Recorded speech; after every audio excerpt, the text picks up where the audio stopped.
And this time on Hill and Dale, which is definitely the perfect map to pick Mali. What? Both sides picked Malians.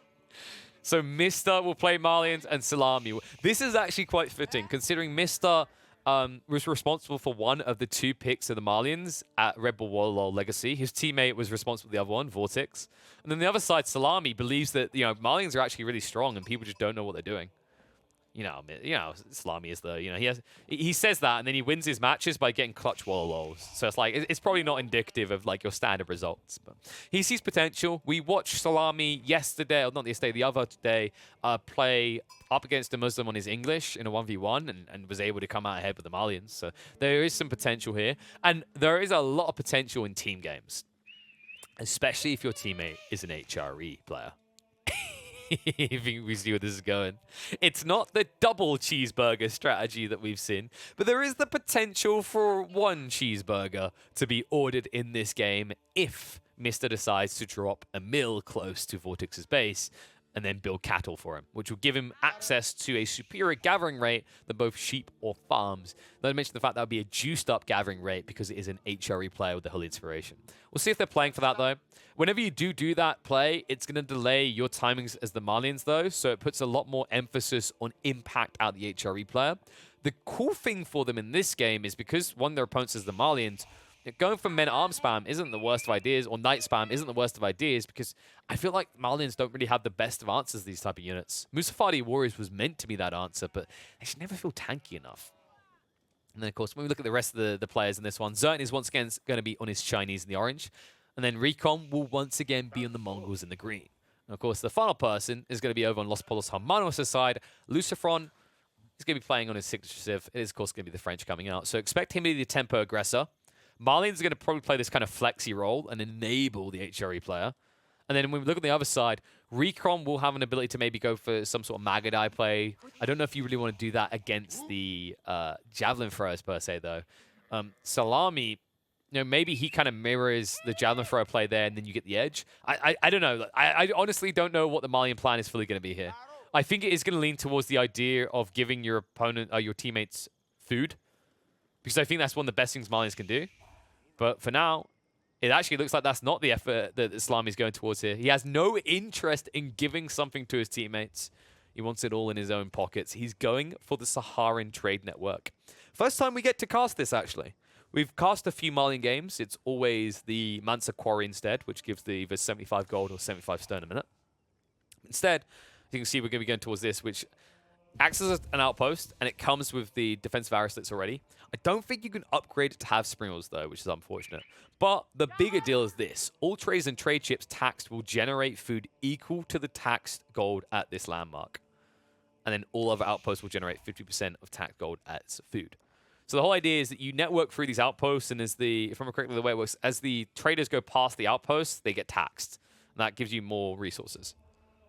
You can see it there, the taxation aura. So trades and trade ships that pass by toll outposts instantly provide bonus resources based on the amount being carried. Basically, you want a lot of these. Because the whole idea is, as you probably just read there, the number escalates, right? The more outposts you pass, the bigger the moolah is going to be. He already knows. He already knows what they want to do. Oh, man, I love this guy. Mister's gonna wall off the neutral trade post. Oh, man. What a G. He already, like, it makes sense in a lot of ways. Like, Salami is the type of player that would take trade every day of the week. Also, Recon's in this game. He's got Silver Tree. They went too hard in the trade. Oh, no. I shouldn't laugh, but this is just the brilliance of Mister. He just looks and goes, hold on a sec. Recon always likes to get Silver Tree. And Salami is playing Malians.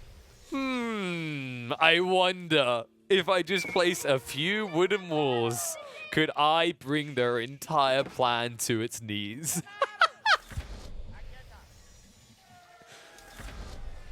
Oh my god, and they're even investing in long wolves here to keep Lucifron out. I mean, this is making it kind of more obvious what they're going to do.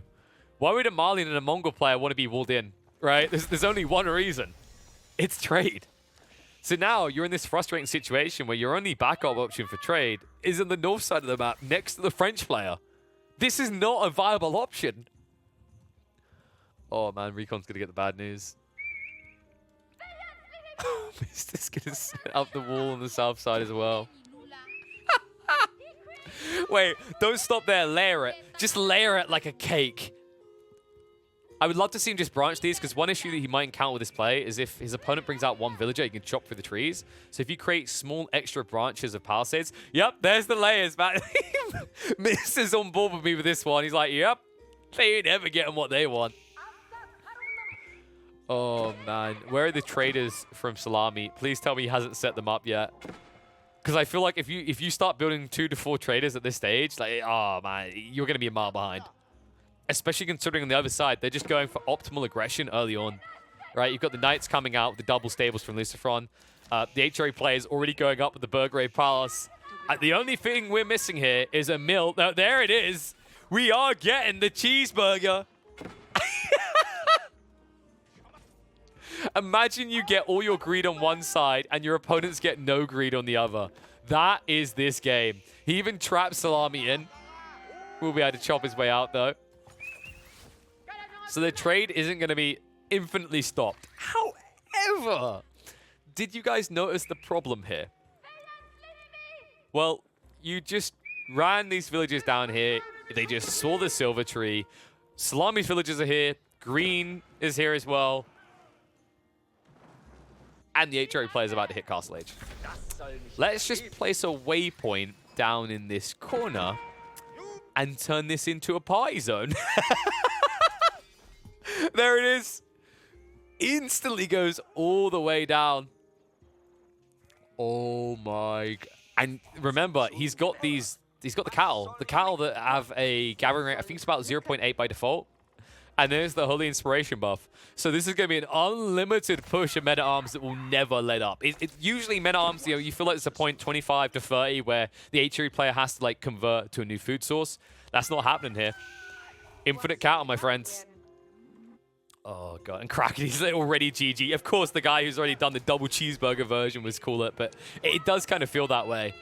When you consider 2 players relying on trade to make their game a reality, and they got delayed. And the 3rd player went for TC boom. I mean, this is crippling. Oh, dude. I honestly, you kind of feel for him.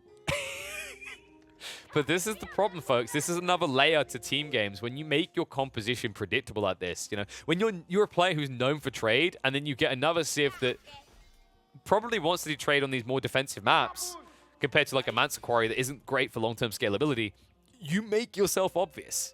You wear your heart on your sleeve, and Mister is here to break it. Looks like a few Men-at-Arms are going to make their way down before the walls even go up, so that plan is going to fail for certain. More Men-at-Arms heading across the east side because Lucifron did keep a gap open here with the Knights, and those Knights are about to be assisted against the Donzos. Which days the Donzos are going to be Dunzo in this situation. Remember that Salami hasn't even started trading yet, so this is crippling to now lose access to his pit mine. I want to mention the houses that will go down as well. You might find himself just housed behind this. Now, Mister, he's like, I've done my part. I've given you gold. It's time for me to get more gold. He's setting up trade. And this was the dream the poor little Salami had. The sausage man that never could. Oh, God. What have they done to Team 2? Knights now here, assisted by the Men-at-Arms. That's going to be the front of Salami's base gone. He needs assistance. He needs it fast. But you can see Zertan's not ready. Recon most definitely is not ready. They're both eco-booming. They made the fatal error we see so often in 3v3s. They all went for greed. You can't be greedy against the HRE. They wrote the textbook on it, and they got inflated so much by the sacrifice early on of Mister and Lucifron to do something on the map. Never go full greed.